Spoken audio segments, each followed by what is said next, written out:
Welcome to the fourth video in my mini-series dedicated to helping you improve your egg quality and get pregnant. This video series is dedicated to educating you on what you can be doing to increase your AMH, improve your ovarian reserve, and improve your egg quality. So if you haven't already watched the previous 3 videos in this mini-series, then you've got some homework to do. That's what you need to be doing after you watch this video. Because this is video number 4, there are 3 previous videos that you need to watch. They set the foundation and they build upon each other until you get to this video where everything continues to come together to help you improve your egg quality. So again, if you haven't watched those videos, then you've got to do that. I am going to leave the links to each one of those videos in the description below for you to check out. I also want to make it easy for you to find, so if you need to, and if this is easier, then you can just hit that little I button right over there and you can get all the videos as well from that spot. The reason why I decided to do this mini-series is because improving AMH and egg quality and ovarian reserve for all of you who are 35 and older or have been trying for a while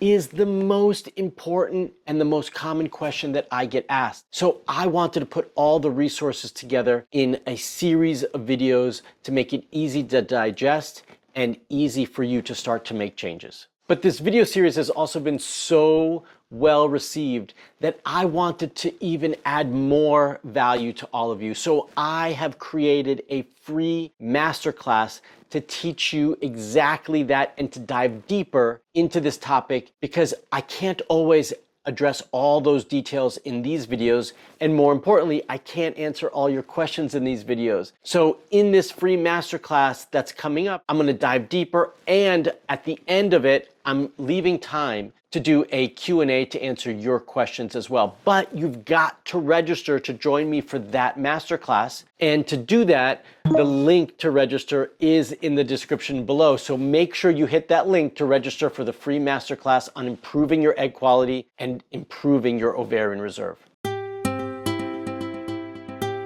Okay, so for those of you who don't know, I am Dr. Marc Sklar, also known as the fertility expert. And welcome to Fertility TV, your YouTube channel dedicated to helping you get pregnant.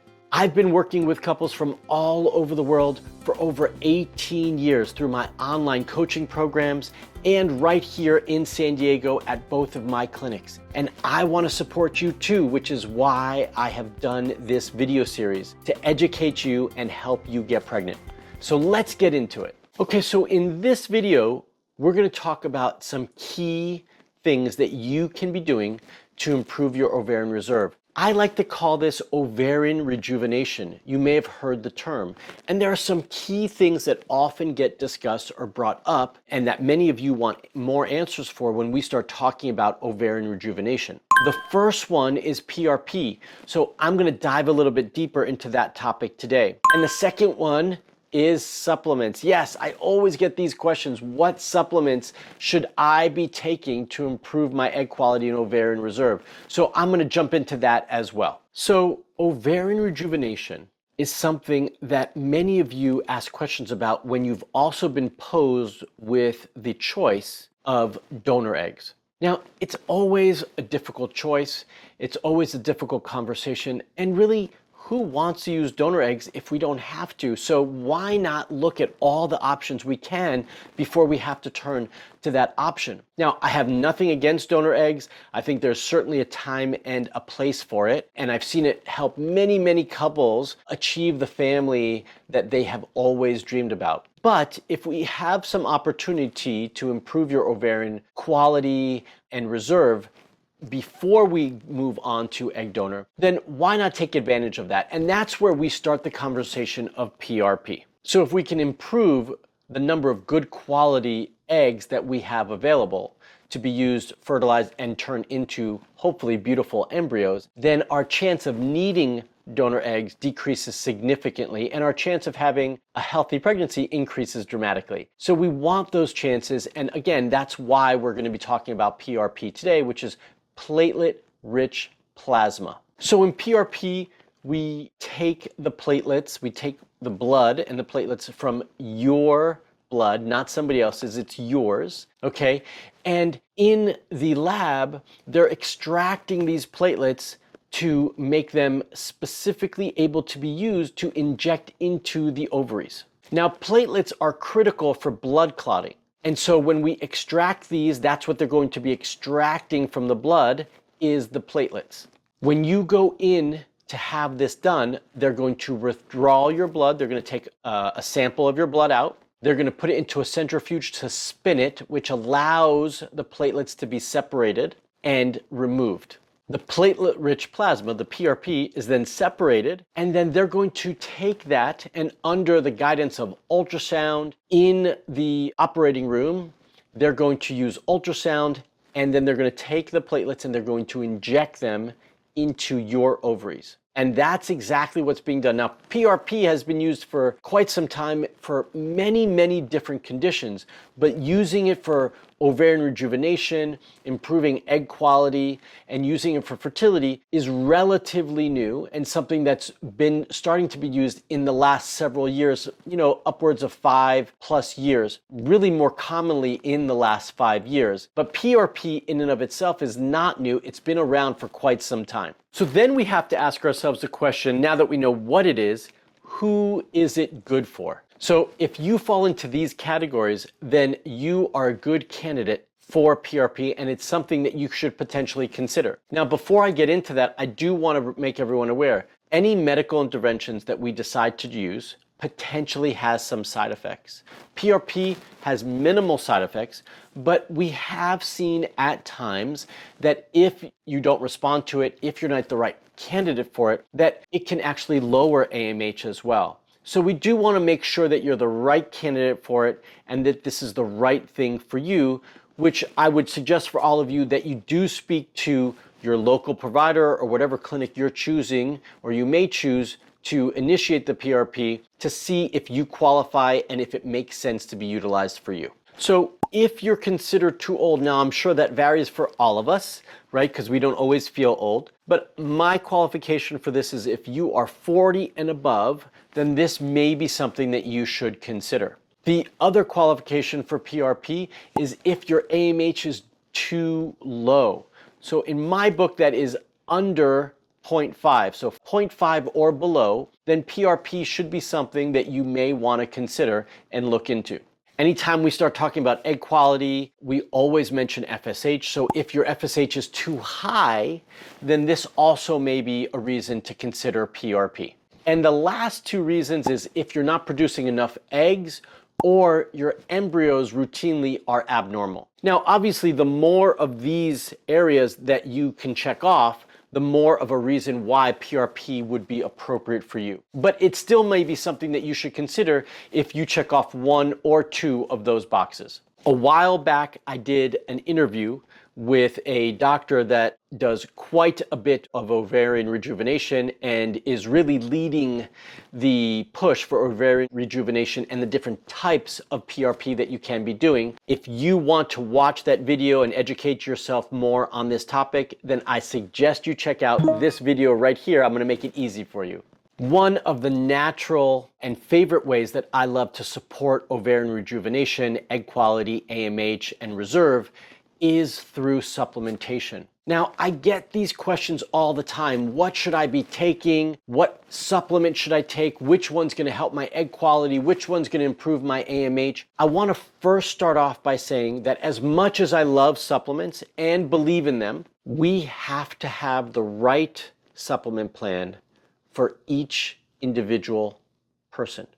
Each one of you needs your own special plan to address your needs and your reserve and AMH. So as much as I love supplements, I don't believe that there is a one-size-fits-all or a one pill or one supplement that all of us should be using to achieve the results that we're looking for. So I know you all have heard about all sorts of supplements that you can use, but again, I want to encourage you to have a specific plan laid out for your needs based on your issues, the systems and areas that need support more so for you. And how do we determine that? It's based on lab tests. It's based on blood work, Dutch testing, more functional testing, we have to dive deeper to see what the issues are so that you can have a specific supplement plan to support your needs. Not all egg quality support or ovarian reserve support is going to be specifically by using CoQ10 or some other supplement that we often hear about. Sometimes it might be by supporting our adrenal function and reducing stress. Sometimes it will be by supporting your sleeping habits. Sometimes it will be by supporting your digestive function. I see this all the time routinely. So I am going to touch on one supplement in this video that I want to put a little bit more light on and a little bit more attention to. But again, I want all of you to remember that you need to be doing your own testing to find out what you need so that you can have the right plan to support you as best as possible. Okay, now that I got that out of the way and I'm off my soapbox there, I can talk about the supplement that I want to discuss. I had a list of 5 supplements that I wanted to dive deep into in this video. But it turns out it's just going to make this video super long. So I want to remind you all that I am doing a free training, a free masterclass on this exact topic, not just supplements, but everything having to do with egg quality support, ovarian reserve, lowering your AMH and improving your FSH. I'm diving deeper into it into my masterclass. And that's where I'm going to dive deeper into all the supplements that I want to discuss because I can't do it here. But to join me, you've got to register. So I want to remind all of you, please register for the masterclass. Again, it's free. All you have to do is register. Hit the link in the description below to join me for that. Okay, so recently I have come across a research study on a new supplement for all of you potentially, one that I've been using for a little bit of time and have been seeing some nice results. So this is the one that I want to spend time talking about. This is also one that I have recently been getting more questions about, which is also why I want to spend more time on it. The product or the supplement is called NMN. Yes, NMN. And here, this supplement specifically has a small research study that I'm going to share a little bit of that with you today. But I want to talk first and foremost about what the potential is and what it can do for you. NMN is a precursor to NAD, which has been discussed many times for many years, And there was this belief previously that NAD could be used to support egg quality and ovarian reserve because of its anti-aging effects. But I have not seen the benefit of using NAD in the same way that we're going to be hoping to see and should be seeing with NMN. NMN is a crucial enzyme that helps with anti-aging. It helps your body age in a more healthy way. It starts to repair the DNA of the cell, and it helps with metabolism. This combination is really important. And again, it's a precursor to NAD, and all of this together will start to support, what did we talk about in the first video? Mitochondrial function. The emerging research on NMN shows that a low dose of NMN can start to restore fertility function in aging mice. Now, I want to be clear. That's right, I said mice. The research was done and has been done on mice. But this is the first step in the research process for anything, and NMN is no different. And so we started on mice. We're seeing some nice progress and support for it, and that's why we're starting to recommend it, and there will start to be more research on women as well. So I'm going to read some of this directly from the research so that you can understand what it is and why it's potentially beneficial for all of you, okay? So this was published in February of 2020 in the Cell Reports, and it hypothesized that boosting NAD, again, that's what we're talking about, right? Boosting NAD in the oocytes of mice through supplemental NMN, the precursor to NAD, may be a low-risk and non-invasive method to increase fertility. So after the 12-month-old female mice received water that was treated with NMN, a low dose of it, for 4 weeks, levels of NAD in their oocytes did increase significantly, indicating that NMN was able to restore the age-related decline in NAD seen in female reproductive systems. Because as women age, NAD declines, and so we wanted to support that, and they're doing that by providing NMN for 4 weeks at a low dose. The study had 2 groups. They had a group of mice that received a low dose of NMN, and then they had a group of mice that received a much higher dose of NMN. And after introducing the male mice for breeding, the low dose group saw significant increases in the number of live births, so not just pregnancy, but live births, as well as a reduction in the time it took to get pregnant. So they got pregnant faster. And this was in contrast to the higher dose group, which did not see the same benefits of increased fertility. When the oocyte of mice received IVF, so now they're incorporating this with IVF, plus NMN water for 2, 7, 14, or 28 days, a longer treatment of NMN led to improved inner cell mass size. So the cell mass increased, which is important here, which is linked to improved fertility outcomes in IVF. Okay, so that is an important variable to also, so they did it naturally and they also tested it with IVF.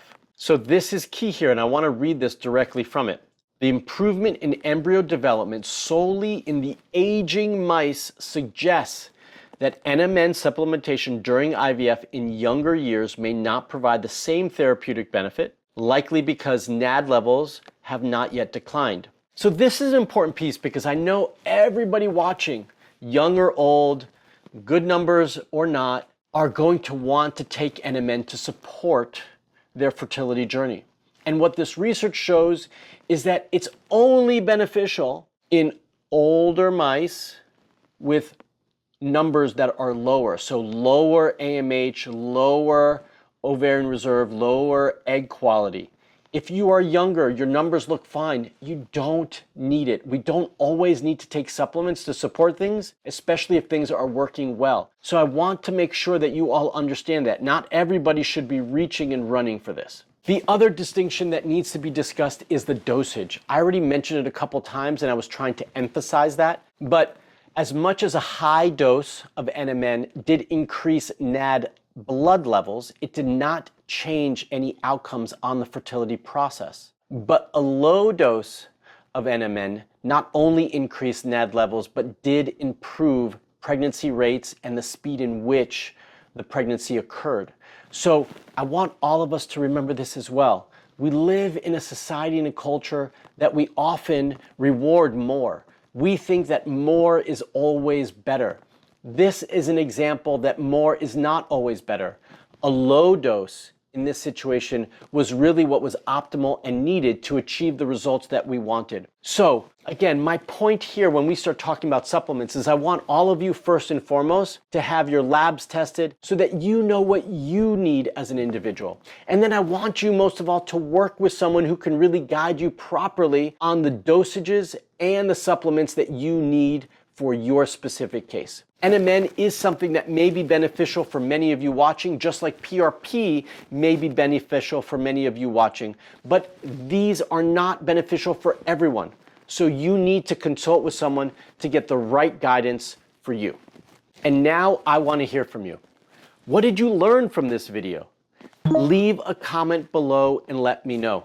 How are you going to change your fertility journey with the information that you just learned? Let me know by leaving a comment. And so that you all know, when you leave a comment, it allows my video to be seen by more women and couples who need support on their fertility journeys. So you are supporting them by leaving a comment.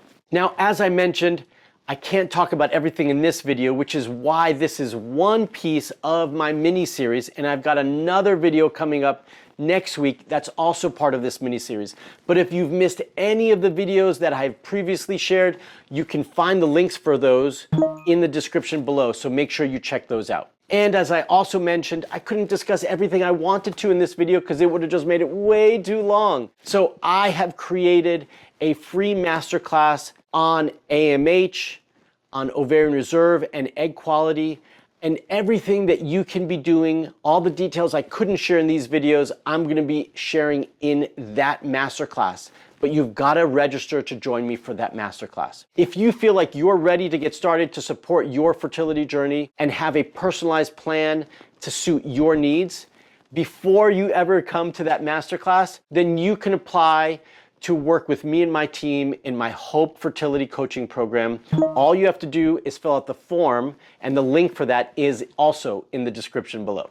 All right, everyone. Video number 5 in this mini-series is coming up next week. Stay tuned for that. If you're not already a subscriber to my YouTube channel, then you should be, so you get notified when I put that one out. You can hit that bell right there so that you can follow me on my YouTube channel and get notified when I put out a new video. All right, if you like this video, give me a thumbs up. Again, if you've got something to share and say, leave a comment below. And until the next video, everyone, I want you all to stay safe, stay healthy, and most of all, that's right, stay fertile.